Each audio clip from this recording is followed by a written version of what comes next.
Praise the Lord! Palakpakan natin Diyos, mga mahal. Taas natin ating kamay, tayo po'y dumalangin sa ating Panginoon. Opo, dakilang Diyos, maraming salamat sa dakilang magkataong labos sa amin sa araw na to. Kaya kami tinipon mo naman muli sa araw ng linggo, pangpurihin ka namin, sambahin, pasalamatan sa lahat-lahat na kabutihan mo sa aming buhay, Lord. Thank you so much, Lord, for thy love, for thy goodness, for thy mercy, for thy faithfulness, for thy compassion, Lord, that you us in our life. Thank you so much. To the first leading president, Pastor Anointed Humble Servant, deliver with love and message to the brethren, and I bind Satan cast out hindrances in our midst, Lord. And we nothing without you, my God, in Jesus' name. Amen and amen. Praise the Lord. Hallelujah. Everybody say, praise the Lord. Mga minamahal, una sa lahat, ang pinakamataas ng pupuri, pagwalhati, pagladakila, alang lamang sa ating pinakamamahal na Panginoon. Amen? And I give the full honor and respect to the dearly beloved noble evangelist with the Salmida, the end-time prophet of our loving God, and I always remember and cherish the blessed memories and precious teaching of the Pastor Lina Almeida and all beloved children, the all blessed Almeida family. And I greet also my beloved co-workers, co-preachers, my beloved family, at sa inyo pong lahat, mga minamahal kaigsunan o sa lahat ng mga webcast viewer natin sa buong daigdig. Palakpakan po natin ang ating pinakamahal na Panginoon. Everybody say, praise the Lord. Mga minamahal, sa araw na to, ating pag-aralan yung inatawag na sustaining our faith. Sustaining our faith. Anong ibig sabihin ng sustaining our faith? Kailangan ay sustain natin, panatiliin natin ang ating panampalataya. Balakpakan po natin ang ating mahal na Panginoon. Sabi dito, we have to trust in Jesus, to God, to sustain our faith. Kailangan maniwala tayo at magsalig sa ating Panginoon upang masustain natin at manatili nga ang ating panampalataya sa paglingkod sa ating mahal na Panginoon. Kaya kung hindi tayo maniwala, hindi tayo magtiwala sa ating Panginoon, hindi po natin masustain, mapanatili ang ating panampalataya, faith sa paglingkod sa ating mahal na Panginoon. Amen? Dahil maraming mga scoper sa ating kapanahunan, maraming mga detractors sa ating kapanahunan, maraming manunukso sa kalibutan, maraming trials, pagsubok sa lupang ito. Pa hindi ka makabantay, hindi masustain yung panampalataya, mabihag ka ng sanlibutan. Kasi in all men's gaway ng Satanas ang lahat ng bagay upang ang Kristiyano ay mapawalay niya sa kamay ng ating mahal na Panginoon. Ngunit kaya ating title ngayon, Sustaining Our Faith. Pakibukas lang sa the book of Jude, chapter 17, verse 25. Kindly pakibasa. The book of Jude, verse 17 up to 25. Wala naman chapter yun eh. Praise the Lord. Sa aklat ng Judas, talata 17 hanggang 25. Ngunit kayo, mga minamahal, ay alalahanin ninyo ang mga salitang ng unay sinabi ng apostol na ating Panginoong Jesucristo. 18. Kung paanong sinabi sa inyo, magkakaroon ng mga manunuya sa huling panahon na magsisilakad ayon sa kani-kanilang masasamang pita. 19. Ang mga ito ang nagsisigawa ng paghihiwalay, malalayaw, na walang taglay na espiritu. 20. Ngunit kayo'y mga minamahal, pagpatibayin ninyo ang inyong sarili sa inyong lubhang banal na pananampalataya na manalangin sa Espiritu Santo. 21. Na magsipanatili kayo sa pag-ibig sa Diyos. Amen. Na inyong asahan ang awa ng ating Panginoong Jesucristo sa ikabubuhay na walang hanggan. 22. At ang ibang nangaalinlangan ay inyong kahabagan. 23. At ang iba inyong iligtas na agawin ninyo sa apoy.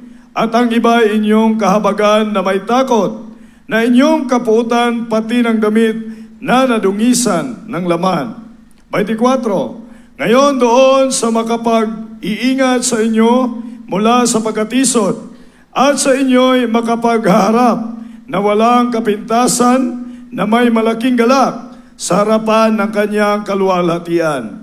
25. Sa isang Diyos na ating tagapagligtas, sa pamamagitan ni Jesucristo na ating Panginoon, ay sumakanya nawa ang kaluwalhatian, ang karangalan, ang paghahari, at ang kapangyarihan sa kauna-unahang panahon, at ngayon at magpakailanman. Siya nawa. Palakpakan Amen. po natin ang ating mahal na Panginoon.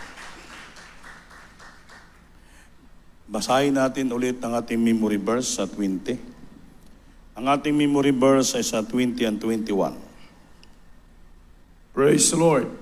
Sa talatang 20 hanggang 21, ngunit kayo, mga minamahal, papagtibayin ninyo ang inyong sarili sa inyong lubhang banal na pananampalataya na manalangin sa Espiritu Santo. 21, na magsipanatili kayo sa pag-ibig sa Diyos na inyong asahan ang awa ng ating Panginoong Jesucristo sa ikabubuhay na walang hanggan. Palakpakan po natin ang Diyos, mga minamahal. Sabi diyan sa 20 ating memory verse, but ye, beloved, building up yourself on your most holy faith, praying in the Holy Ghost. Ito po ating memory verse. Keep yourself in the love of God, looking for the mercy of our Lord Jesus Christ unto eternal life. Amen? Darating man sa ating buhay ang bawat iba-ibang panunukso ng kaaway. Iba nawalay na, iba na natisod na, iba saan na pumunta, kundi sabi ng Biblia, pagtibayin natin. Amen? Pagtibayin natin ang ating sarili. You must to keep yourself, but ye, beloved, building up yourself. Pagtibayin natin ang ating sarili to the most holy God. Praying in those, palaging manalangin sa banal nga Espiritu. Pagpalain tayo ng Diyos. Keep yourself in the love of God. Palagi natin gaganapin ang sarili natin sa pag-ibig ng ating mahal na Panginoon. Looking for the mercy of Lord Jesus Christ unto eternal. Hanapin palagi natin yung awa. Magmakaawa tayo sa ating mahal na Panginoon dahil siya lamang ang magbigay sa atin ng buhay na walang hanggan. Amen ba? Dahil dito sa the city, but beloved, remember ye the words which were spoken before the apostles of Lord Jesus Christ. Alalahanin po natin, mga iniwan ng salita ng Diyos sa mga apostoles. How that they told you there should be mockers in the last time. Ang sinabi sa atin, maraming mga mockers. Ano yung mga mockers? Sa Tagalog, yung mga manglilinla, yung mga mangluloko. Amen? Amen. Mangtutukso, manlilinla, mockers in the last time who should walk after their own ungodly lust. Nga silang mga lumalakad o yun sa kailang mga masamang pita ng laman. Palakpakan po natin. Everybody says the Lord. This be thee who separate himself. Nga sila mismo ang nag-separate. Nagbulag, nag-separate silang sarili. Themselves sensual, having not the Spirit. Ito pala mga naghiwalay, ito pala mga nag-backslide, ito pala yung mga natisod, mga minal, ito pala yung mga walang Espiritu ng Diyos. Amen ba? Kaya tandaan nyo, sa Biblia yan ha, hindi pa ako nagsabi. Kaya basahin mo sa Tagalog, Brother Anthony. Tagalog yan. Sa 19. Praise Yun. the Lord. Ayan Talatang 19. Ang mga ito ay nagsisigawa ng paghihiwalay. Mga ito nagsisagawa ng paghihiwalay. Malalayaw Malalayaw, na walang taglay ng Espiritu. walang taglay nga Espiritu. Amen. Amen? Gumagawa ng division sa church, ginadivide ang church, lumalabas sila, gumagawa silang hindi maganda, kinukumbinsi mga kapatiran, inilalaso ng isipan ng kapatiran, dahil sabi, wala silang Espiritu ng Diyos. Kaya wala na palang tao Espiritu ng Diyos, ito palang ginagawa. Gagawa sila sa sarili hakbang nila.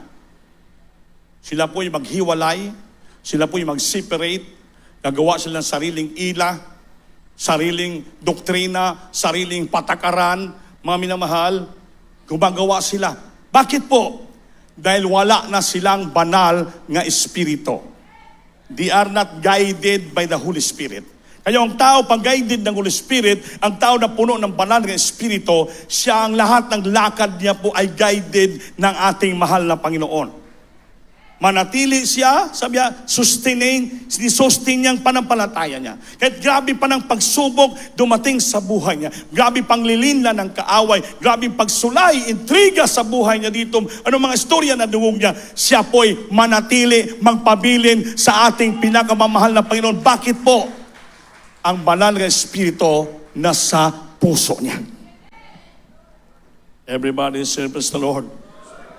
That's why para hindi ka madala ng itong mga tao na to, itong sabi ng Biblia, but ye, beloved, building up yourself. Sa 20. Ikaw, minamahal, you build yourself. Itayo mo yung sarili. Paligunon mo yung sarili. Maging batibayin mo yung sarili sa ating pinakamamahal na Panginoon sa kabanal-banalang panampalataya ng Diyos. At palagi kang manalangin sa banal na Espiritu. Amen? Na panatili kayo sa pag-ibig sa Diyos. Manatili, sustain to the love of God. Manatili tayo sa pag-ibig ng Diyos na inyong asahan ang awa ng ating mahal na Panginoon, Jesucristo. Palagi tayong magmakaawa. Amen? Sa ikabubuhay na walang hanggan. Sa ikabubuhay na walang hanggan. Kaligtasan kasi ito ang ating kailangan dito. At ang iba'y nag-aalinlangan ay inyong kahabagan. Yung mga nag-doubts, yung mga nag-alinlangan sa panampalataya, inyo silang kahabagan. Kaluyan nyo sila. Kahabagan nyo sila. At iba'y inyong iligtas. Iligtas natin sila. Ibalik natin sila. Agawin ninyo sa apoy. Agawin sa apoy ng impyerno. At ang iba'y inyong kahabagan na may takot. Na inyong kapuutan, pati ang damit na nagdudungi sa laman. Kapuutan daw natin. Kailan masuko ka, magalit ka sa mga sumusuot ng damit nga makalaman. Para makakasala ka. Ngayon, doon sa mag-iingat sa inyo mula sa pagtitison. Ngayon, doon sa makapag-iingat sa inyo mula sa pagkatison. At sa inyong makapaghaharap na walang kapintasan, na may malaking galak sa harap ng kanyang kaluwalhatian. Amen ba? Sa iisang Diyos na ating tagapagligtas sa magitan ni Jesucristo na ating Panginoon, ay sumasa Kanya nawa ang kaluwalhatian, karangalan, ang paghahari at ang kapangyarihan sa nakauunahwa sa unang panahon at ngayon at magpakailan paman siya nawa. Upang di tayo matisod, mga minamahal, maiiwas tayo sa pagkatisod, sa pagkapandol, hindi ka mabihag ng mga tao na mga scopers, mga malilinda, mga maghihiwalay, mga minamahal, kailangan manatili ka. Manatili sa puso mo yung pag-ibig ng Diyos. Build up yourself. Palakasin mo ang sarili mo. Patatagin mo yung sarili mo para sa ating banal na panampalataya sa ating Panginoon. Palagi ka manalangin sa Espiritu. You have to pray always in the Holy Spirit. Malangin ka. Iyak ka. Umiyak ka. Upang itatag mong sarili mo. Huwag ka magpabaya sa iyong sarili. Kaya sabi, maraming maghiwalay sa iyo sa inyong panampalataya. Pag hindi ka wise, hindi ka magpakatatag sa iyong sarili, hindi ka magpakamatibay, kawawa ka. Mabihag ka ng mga taong walang espiritu ng Diyos. Everybody say, praise the Lord. O yung tao may Espiritu Santo, makita mo naman yung siyam ng bunga ng banal na Espiritu sa kanya. Pag-ibig, puno ng pag-ibig, puno ng pagigdait, puno ng kasiyahan, kagalakan, puno ng kaamuhan, puno ng pagkabutihan, tanan, puro pagtitiis, may bunong panampalataya, mga minamahal, hallelujah, nanatili sila, Panginoon, marunong sila mag-unawa sa tambagay, maintindihan lang lahat ng bagay sa ilang paglilingkod sa ating mahal na Panginoon. Hindi sila nagpapaya, kahit anumang mga istorya narinig nila, anumang nakikita ng mga katisyo hindi maganda, sila po ay nanatili sa paglingkod sa ating mahal na Panginoon. Hindi yung maliit lang na istorya marinig mo, manghina ka na. Pride din yun, pride. Amen? Ang tao na walang pride, sustaining ang kanyang panampalataya, I don't care what I have heard to somebody. I don't care what people say about me. I don't care what I have seen to somebody. Wala pa kailam. Ano man nakita mo sa ibang tao, ano narinig mo, anong mga salita narinig mo, wala ka pakialam. Bakit po? Ang sarili mo, binibuild up mo sa harapan ng Panginoon na mayroong banal na panampalataya. Palagi ka nanalangin sa banal na Espiritu. Mananatili ka sa ating Panginoon. Sustaining your faith. Mananatili ka. At grabe mga pagsubok sa buhay, baliwala sa iyo yan. Ang isa lang isipan mo, manatili ka dito. Sustain. Kaya alam mo na, dito ka na sa totoong paglilingkod. Dito mo madamang presensya ng Diyos. Dito ang kapangyarihan ng Diyos. Dito po ang lahat na pagpapalat kapangyarihan. Wala ka nang isipin pa, saan ka pa pumunta? Amen ba? Everybody say, praise the Lord. Kaya kanina nakaka-bless yung patuto ni mahal kapatid. Nung sanlibutan pa sila, Brother Manny, lahat inintrahan niya pala eh. Istorya nga kami. Dahil sa marami na siyang pera, lumago na yung negosyo niya, marami siyang pera. Kaya akala niya sa pera siya nabubuhay, kasino, babae, inom, lahat, inintrahan niya eh. Sabi niya, kuya, pati yung pagbili ng tuko, pinasukan niya. Lahat eh. Di ba natin, may binibinta tuko? Tag-milyon? Pati daw, nagpinansa sa tuko. So sabi, wala din nangyari, kuya. Dahil may pira ko, akala ko totoo eh. Magbigay ko ng 500,000, kala ka tutuba ko ng bilyon, tuko! Wala rin pala siyang tinuka ng tuko. Pati daw yung mga itim na manok, mga sigbin, ilang tao pag may pira, dali matukso. Kaya maraming mga tao naghihiwalay sa iyo sa panampalataya. Pati daw mga ginto, pati bulawan, interest yan, binasa sa ginto. Gold, pati ito kung mga, ano pa ito nga mga matilipin na babanggit niya. Vanadium, lahat. Mabigat na putaw, bakal, vanadium, gold, pinasukan niya lahat. Nag-invest siya ng pera dahil marami siyang pera, gusto niya pa magkapira. Anong sabi niya? Hindi pala mahalaga yung pera. Kaya pag mahalin mo yung pera, ayaw ng Diyos. Because the love of money is the root of all evil. Pag mahalin mong pira, isip mo puro pira, para ako yumaman.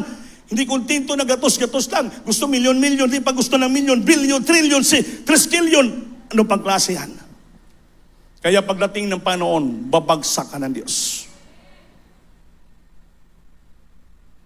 Kaya ang Panginoon iba, you must to build up yourself in your most holy faith, praying in the Holy Ghost. Kaya minsan may advice ako sa inyo mga minamahal. Dito sa church, hindi naman tayo nagpipigil sa inyo na mag-invest kayo ng ginatawag na, kasi dahil sa kahirapan ng buhay natin, minsan, sabi ni Sister Mary Ann Bungo, magpatutuba, sabi niya, marka bahala. May word siyang marka bahala eh. Nung malapit na mabagsak aeroplano, yan, marka bahala, tayo siya. Singgit siya.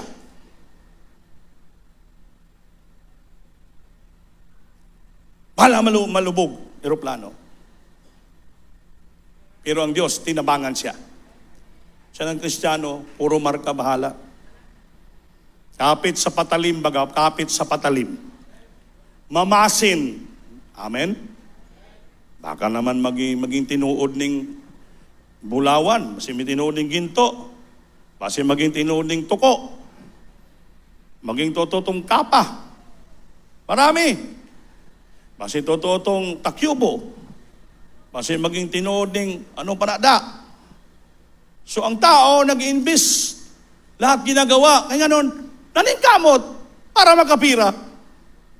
Pero mga minamahal, maging wise tayo. I-analyze nyo, i-determine nyo kung yan bang ginagawa nyo, totoo, legit ba?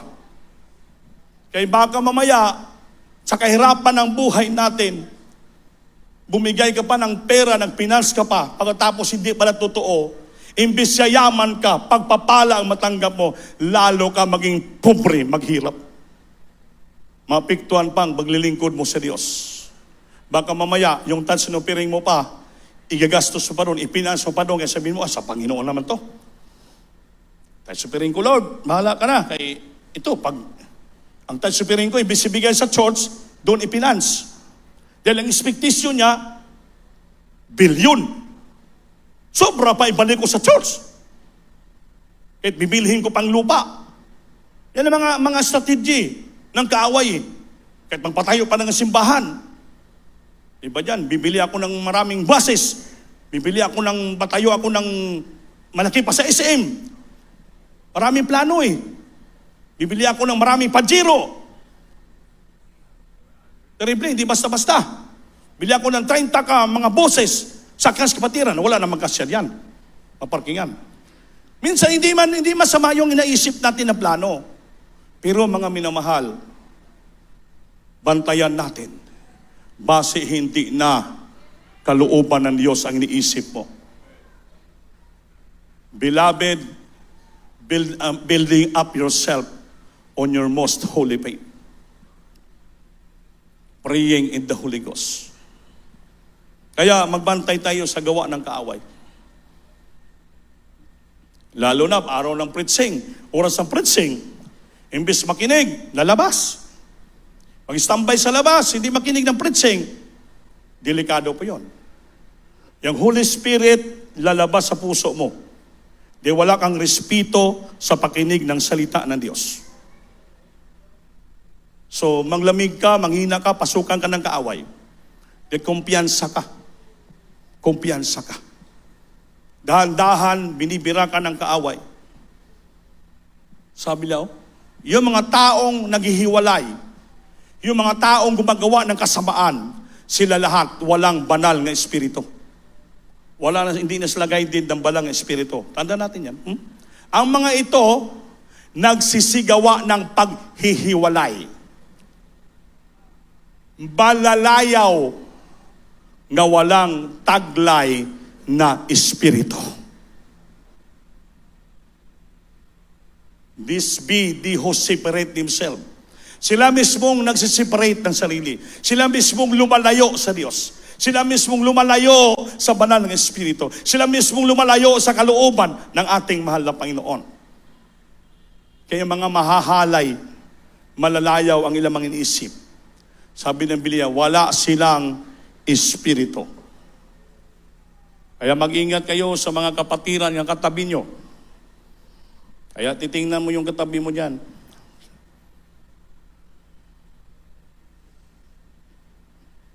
Titingnan nyo. Sa likod, titingnan nyo. Bakit maya, hindi nakikinig ng mensahe yan.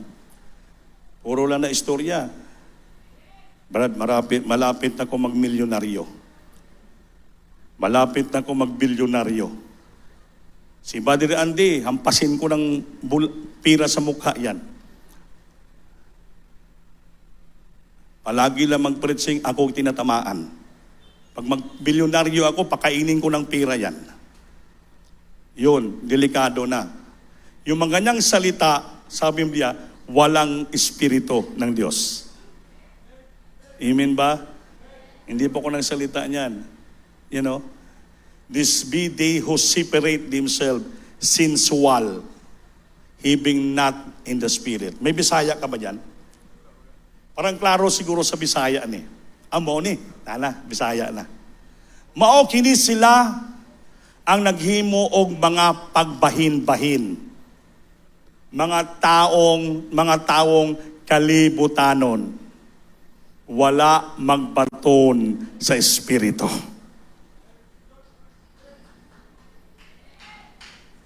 Apan kamo mga hinigugma, liguna ang inyong kaugalingon.